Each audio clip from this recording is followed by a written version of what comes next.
Boa noite a todos e a todas aqui presentes. E é com um grande carinho que eu venho aqui hoje falar um pouquinho sobre a juventude. Em conversa com a Cida, minha parceira, amiga, colega de trabalho.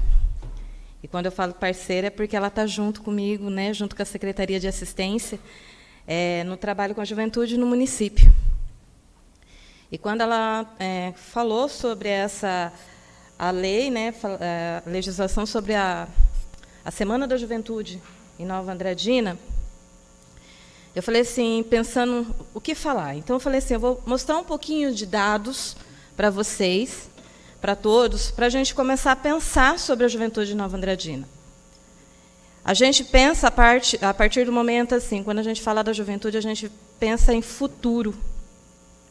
Para a gente pensar em futuro, a gente tem que pensar em passado, a gente tem que pensar em presente, a gente tem que pensar em como estamos e aonde nós gostaríamos de chegar com a juventude de Nova Andradina. Então, pensando um pouquinho, quem é a juventude? Quem é considerado juventude? Então, pelo Estatuto da Juventude, é considerado jovem a pessoa de 15 a 29 anos. Né? Alguns daqui já passou um pouquinho dessa idade, inclusive eu, né? Nós passamos dessa idade. E a gente pode pensar ali um pouquinho, entre 15 e 29 anos. Aí falou, mas o Estatuto da Juventude é o Estatuto da Criança e do Adolescente? Não, são dois estatutos distintos, cada um com uma política diferente. Mas eles conversam entre a idade de 15 a 18 anos. Eles se conversam nessa idade. Então, o que um não cobre, o outro cobre. Então, ali o estatuto foi colocado desde 2013, né? Ele está em vigor desde 2013, então, temos, através da lei número 12.852, nós temos, o Brasil tem o Estatuto da Criança e o Estatuto da Juventude. Aí, para pensar na juventude, eu penso em Nova Andradina. Só que eu fui procurar dados de Nova Andradina sobre a juventude e olha que surpresa, não tem dados. Pouco dados sobre a juventude de Nova Andradina. Então, eu procurei o que nós temos. Não tem base nesse perfil de 15 a 29 anos, nós não temos em Nova Andradina. Então, pelo IBGE, a estimativa do censo de 2010, nós tínhamos uma população de 45.585 pessoas, e a estimativa deste ano é 56 mil. De 2021, no caso, né? 56.057 pessoas. Mas nós não temos aí um dado específico sobre esse vão. Porém, nós temos um gráfico da pirâmide etária que fala que a nossa população maior de Nova Andradina está entre 15 e 34 anos. Lá em 2010, é um gráfico mais recente que nós temos da população de Nova Andradina, de 2010, segundo o IBGE. Cremos que amanhã, o ano que vem, né, no próximo ano, a gente vai ter, pelo IBGE, mais dados. Mas a gente tem que pensar que, sendo a população de Nova Andradina, basicamente, está dentro dessa faixa etária da juventude, a gente tem que pensar nessa política. Nós temos que pensar nessa população. Mas nós sabemos também que essa pirâmide ela pode estar invertida ou não. Mas a gente, hoje, baseado nesses dados, a gente tem que pensar na política para essa juventude e, principalmente, para os futuros. Ali de 0 a 4 anos, que hoje já está entrando, né? Há 10 anos atrás, quem tinha 4 anos já está entrando ali nos 14. Né? Já está entrando ali na característica da juventude. E a gente tem que pensar nesse futuro para eles. Outro dado que a gente colocou, né, é a faixa da renda per capita por baixa renda. Né? Se a gente pensar nessa faixa etária dessa idade, olha, nós temos um público considerável também que a gente tem que pensar. E quando a gente pensa em baixa renda, a gente pensa que a renda per capita por pessoa é de R$ 606. Então, se a gente fazer uma somatória aí de pessoas, nós temos mais de 3 mil pessoas entre 7 e 34 anos. Por que eu peguei de 7 a 34 anos? Porque a gente não tem aquele dados condensado no público específico. Então, a gente trabalha com os dados que nós temos. Então, de 7 a 34 anos, nós temos mais de 3 mil pessoas consideradas de baixa renda no município. Esse dado foi tirado do Cadastro Único, baseado no Cadastro Único do Auxílio Brasil, hoje, de Nova Andradina. Outro dado relevante que eu trouxe para vocês, que é tirado que o CREAS me forneceu, que eu acho interessante a gente trazer aqui, o dado dos adolescentes entre 14 e 21 anos, que cumpre medida socioeducativa, que ele pode cumprir até 21 anos, a queda significativa do cumprimento de medida socioeducativa no decorrer de 2017 a 2022.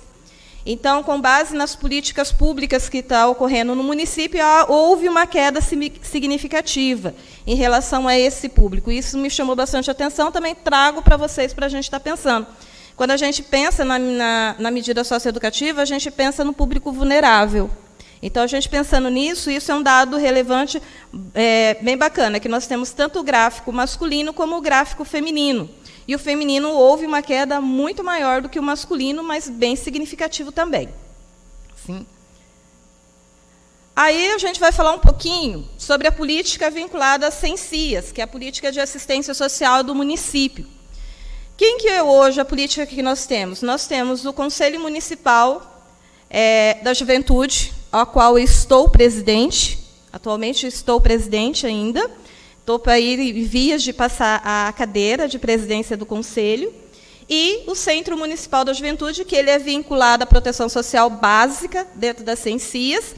Ele é um trabalho de prevenção, onde é atendido jovens de 15 a 17 anos. A 17 anos. Mas dentro do centro nós temos duas políticas também. Isso, o público de 15, que é os... Volta só um pouquinho. Dentro do Centro Municipal da Juventude é atendido 2 programas federais, que é o Serviço de Convivência e Fortalecimento de Vínculo de 15 a 17 anos e o Assessuas Trabalho, que é o público de 14 a 59 anos. Aí puxou um pouquinho da juventude, pulou um pouquinho a juventude, aí já está no público adulto. Então, mas eu vou explicar a característica de cada um. O Serviço de Convivência e Fortalecimento de Vínculo, nós atendemos de 2017 ao mês de outubro de 2022, 1.499 adolescentes em situação de risco e vulnerabilidade social do município. O que nós trabalhamos no Serviço de Convivência? Nós falamos que é a preparação para a vida. O que nós trabalhamos? Aspecto de futuro, tendências de futuro. Nós trabalhamos com ele uma outra perspectiva. Eu sempre gosto de utilizar aquilo que geralmente não é se trabalhado na rede de ensino, é se trabalhado na política de assistência social. Então, se vocês aí podem ver que nós estamos divididos por território, 2 territórios. Nós não atendemos demanda espontânea, nós só atendemos demanda encaminhada pela proteção social básica, através dos CRAS. Que, então, nós temos aí, se você vê perspectiva por ano, nós temos um atendimento. Quando foi a somatória, quanto a gente já não atendeu? E isso aí rebate naquele outro gráfico da medida socioeducativa que já foi apresentada a vocês. Quando a política é bem executada, há um trabalho sistematizado, há reflexo em outras políticas. E quando a básica trabalha nas perspectivas de proteção, a especial ela tem um reflexo muito maior do atendimento. Então, hoje o município ela estruturou a proteção social básica no atendimento preventivo para que haja essa mudança de realidade na proteção social especial, que no caso eu apresentei para vocês, na medida socioeducativa, que o impacto foi muito positivo. Próximo. Aí um pouquinho do nosso trabalho dentro do... Dentro do centro, o trabalho com os jovens que nós... Considerações. 2 minutos eu dei, tá? Dá 10 minutos para pedagogo, para professor. Um pouquinho. Então, só um pouquinho as fotos, pode passando as fotos do nosso trabalho com nossos jovens lá no centro. O Assessuas Trabalho, que é o programa de acesso ao mundo do trabalho. Pode passar, para a gente ter um pouquinho de tempo. Então, esse é uma parte que nós executamos, que é o acesso ao mundo do trabalho. Nossos encaminhamentos que nós tivemos esse ano dos anos, só esse ano nós tivemos fornecendo para os nossos jovens 33 cursos gratuitos ofertados para os adolescentes atendidos no centro. E aqui são o encaminhamento do jovem ao mercado de trabalho. Só esse ano de 2022, nós encaminhamos 106 adolescentes foram inseridos no mercado de trabalho através da intervenção do nosso Centro da Juventude. E passando um pouquinho as fotos, que eu acho importante, a capacitação que nós fazemos com eles sobre o mundo do trabalho. Pode passando. Né? Aí a Cida lá, ó, como parceira, colocamos você, Cida, lá, ó, falando sobre processo seletivo e recrutamento com jovens, a importância. Pode passar. Aí nós temos o OAB como parceiro também, que está lá junto conosco, fazendo trabalho. Nós temos também próximo. Aí são as empresas parceiras que contratam os nossos meninos, né, que estão lá conosco, os jovens. Esses são da última contratação que nós tivemos. Pode passar. Passando as suas empresas, a Unipetro, Falcão, Trautores, o Lar Sagrado Coração de Jesus, a Honda, né, que é a Indomoto, a Prefeitura contratou, contrato próprio da Prefeitura, né, contratou 7, a própria Prefeitura contratou. Copavil, o Cepana também, né, também contratou nosso, são jovens. A Divale, a Copa Sul.